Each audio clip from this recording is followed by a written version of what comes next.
Secularism মানে ধর্মনিরপেক্ষতা। ধর্মনিরপেক্ষতা মানে কি? আমি একটা জিনিস আপনাদেরকে বুঝাই। ইসলাম একটু এই পয়েন্টটা যুবকরা সবাই একটু গুরুত্ব দিয়ে বুঝবেন। এই পয়েন্ট বলে আমি শেষ করবো, মনোযোগ। ইসলাম ধর্ম আর অন্যান্য ধর্মের পার্থক্যের জায়গাটা বুঝেন। আসেন আমরা হিন্দু ধর্ম নিয়ে একটু আলাপ দেই। হিন্দু ধর্ম এখন পৃথিবীতে পূজা নির্ভর।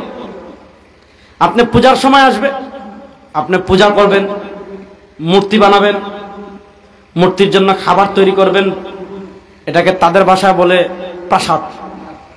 দেখেন, মূর্তির নামে যে খাবার তৈরি করা হবে, এই খাবার খাওয়া মুসলমানদের জন্য হারাম। কোন পীরের নামে যদি গরু জবাই করা হয়, ছাগল জবাই করা হয়, হাঁস জবাই করা হয়, সিন্নি রান্না করা হয়, জিলাপি তৈরি করা হয়, তাহলে কোন পীরের নামে তৈরি করা খাবারও হারাম। পীরের নামে ছাগল জবাই করেছে, এটা খাবার গু খাওয়া সমান, দুটাই হারাম।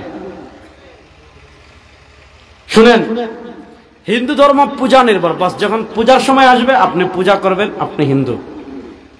আপনি জমিনে হাঁটবেন কেমনে, তাদের ধর্ম এটা নিয়ে মাথা ঘামায় না, তারা যেভাবে মন চায় এইভাবে হাঁটে। ঘুমাবেন কেমনে, তাদের ধর্ম মাথা ঘামায় না, তারা যেভাবে মন চায় ঘুমায়। খাবেন কেমনে, তাদের ধর্ম মাথা ঘামায় না, তারা যেভাবে মন চায় খায়। বাথরুমে যাবে কেমনে, বের হবে কেমনে, তাদের ধর্ম মাথা ঘামায় না, তারা যেভাবে মন চায় যায়, যেভাবে মন চায় বের হয়। বেশাদি কেমনে করবে, তাদের ধর্ম মাথা ঘামায় না, যেভাবে মন চায় করবে। সংসার চালাবে কেমনে, বাচ্চাদের সাথে কি করবে কি না, তাদের ধর্ম মাথা ঘামায় না, তুই যা ভালো মনে করে কর। তেজ্য সম্পত্তি বন্টন, তারা যেভাবে ভালো মনে করে ওইভাবে। রাজনীতি যেভাবে মন চায় করেন, রাষ্ট্র পরিচালনা যেভাবে ভালো মন চায় করেন, অর্থনীতি যেভাবে ভালো মন চায় করেন, সংবিধান যেভাবে ভালো মন চায় লেখেন, সংসদ যেভাবে ভালো মন চায় চালান। এটা হলো তাদের ধর্ম।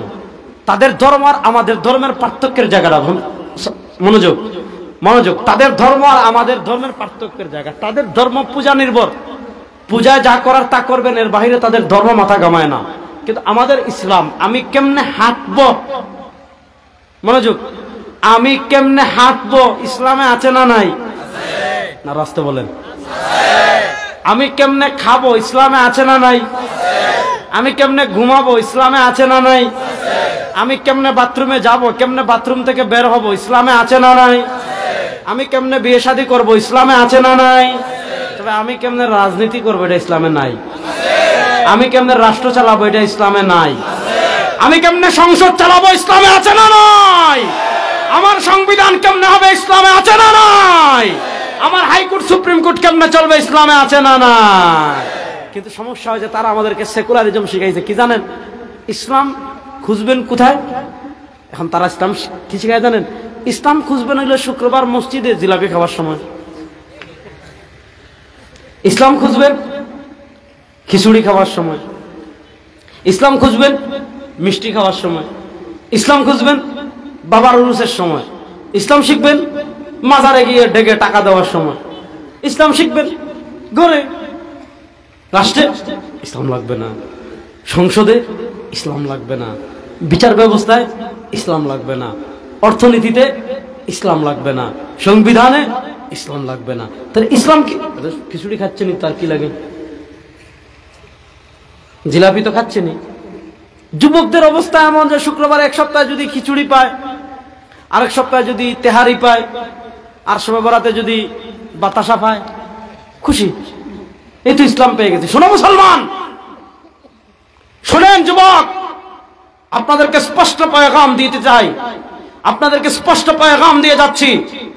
আমার নবী ঘর কেমনে চলবে যেমন আমাদেরকে শিখিয়েছেন, ব্যবসা কেমনে করবে এটা যেমন আমার নবী শিখিয়েছেন, সংবিধান কেমন হবে এটাও আমার নবী শিখিয়েছেন, রাষ্ট্র কেমনে চলবে এটাও আমার নবী শিখিয়েছেন, সংসদ কেমনে চলবে এটাও আমার নবী শিখিয়েছেন, সংবিধান কেমন হবে এটাও আমার নবী শিখিয়েছেন। আল্লাহ কোরআনে বলেছেন, লাকাদ কানা লাকুম ফি রাসূলিল্লাহি উসওয়াতুন হাসানাহ। তোমাদের জন্য আমার নবী হলেন উত্তম আদর্শ। আমার জন্য আব্রাহাম লিঙ্কন আদর্শ হতে পারে না, ভারত আদর্শ হতে পারে না, আমেরিকা আদর্শ হতে পারে না, রাশিয়া আদর্শ হতে পারে না, চীন আদর্শ হতে পারে না, জার্মান আদর্শ হতে পারে না, জাপান আদর্শ হতে পারে না। আমাদের জন্য একমাত্র আদর্শ সরওয়ারে দু আলম সাল্লাল্লাহু আলাইহি ওয়াসাল্লাম।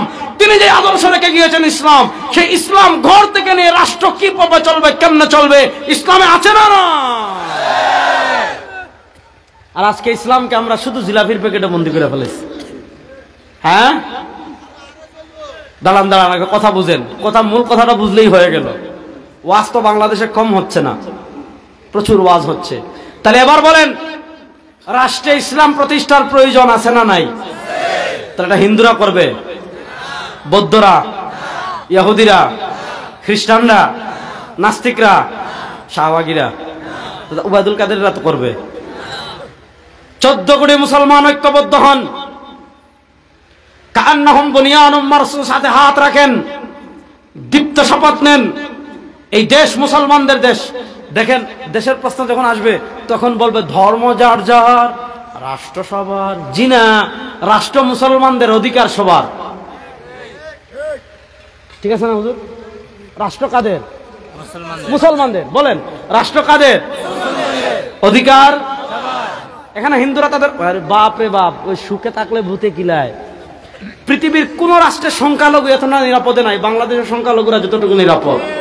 এই 5 আগস্টের পর, আপনাদের উবায়দুল কাদের পালিয়ে যাওয়ার পর, আপনারা বলেন নোয়াখালীর কোন মন্দিরে মুসলমান আক্রমণ করেছে? ভাই মাথা দিয়ে না করতেছেন, মুখ দিয়া বলেন। হ্যাঁ হ্যাঁ, ওখানে গিয়ে মিথ্যা কথা বলতেছে। হ্যাঁ, এগুলার পিটানোর উপর না রাখলে আরো বলবে। ইনশাআল্লাহ ইনশাআল্লাহ। তাহলে কথা ভালো করে বুঝেন, কথা ভালো করে। হুজুর বলতেছেন যে হুজুরকে আমি 2 মিনিট সময় দেই। আজকে হুজুরের ওয়াজ মনে হয় পছন্দ হয়েছে, আলহামদুলিল্লাহ।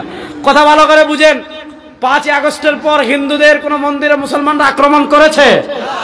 হিন্দুদের বাড়িঘর দখল করেছে? আপনাদের নোয়াখালীতে হিন্দুদের দোকান আছে, লুটপাট করেছে? হিন্দুদের জায়গা জমি দখল করেছে? না। সুতরাং আমাদের বাংলাদেশে মায়ের কোলে সন্তান যেমন নিরাপদ, আমাদের বাংলাদেশের সংখ্যালঘুরা তেমন নিরাপদ। সুতরাং ভারতকে বলবো, নিশ্চর কায় তেল দেন, বাংলাদেশ নিয়ে আপনাদের মাথা ঘামাতে হবে না।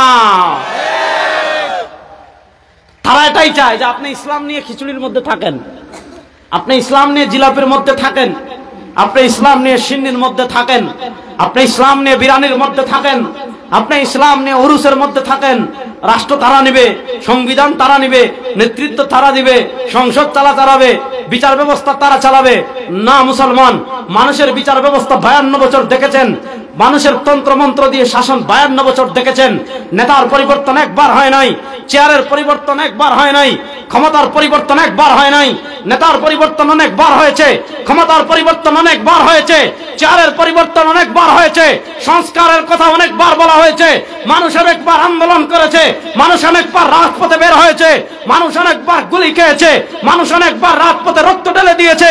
কিন্তু আমাদের ভাগ্যের পরিবর্তন হয় নাই, খুন বন্ধ হয় নাই, গুম বন্ধ হয় নাই, চাঁদাবাজি বন্ধ হয় নাই, টেন্ডারবাজি বন্ধ হয় নাই, টাকা পাচার বন্ধ হয় নাই, ব্যাংক থেকে টাকা লুট করা বন্ধ হয় নাই, শেয়ার বাজারের টাকা লুট করা বন্ধ হয় নাই, রিজার্ভ চুরি করা বন্ধ হয় নাই। সব তন্ত্রমন্ত্র বাদ দেন, দীপ্ত শপথ নেন, এবার আল কোরআনের বাংলাদেশ, ইসলামের বাংলাদেশ গড়ব ইনশাআল্লাহ।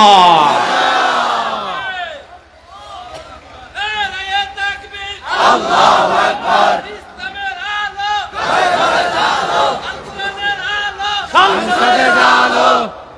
এখনো ঘরে ঘরে এটা বাধ্য হইতে পারতেছেন না। যা ঘরে ঘরে জ্বলবে, ঘরে ঘরেও জ্বলবে, সংসদেও জ্বলবে। বলেন, ঘরে ঘরেও জ্বলবে, সংসদেও। এবার ঐক্যবদ্ধ থাকবেন তো সবাই ইনশাআল্লাহ? সবাই যুবকরা আর নাই, দেখছেন? এই তো আমাদের মাথায় তারা সেকুলারিজম ঢুকাই দিছে যে ইসলামের রাষ্ট্র নাই, ইসলামের ক্ষমতা নাই, ইসলাম তো শুধু মসজিদের মধ্যে সীমাবদ্ধ। না মুসলমান, ঐক্যবদ্ধ নেন, প্রস্তুত নেন। সব তন্ত্রমন্ত্রের দেখা শেষ, এবার হবে ইসলামের বাংলাদেশ। আল্লাহ তাআলা ইসলামের বাংলাদেশ গড়ার পক্ষে মেহনত করার তৌফিক, করার পরিশ্রম করার তৌফিক আমাদের সবাইকে দান করেন। আল্লাহ তাআলা ঐক্যবদ্ধভাবে বাংলাদেশের সংসদে কালেমার পতাকা উড়ানোর তৌফিক আমাদের সবাইকে দান করেন। আবার আপনাদের সাথে দেখা হবে, কথা হবে।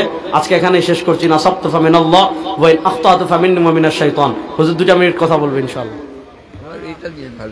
এটাতেই বলেন, সমস্যা নেই। এই যে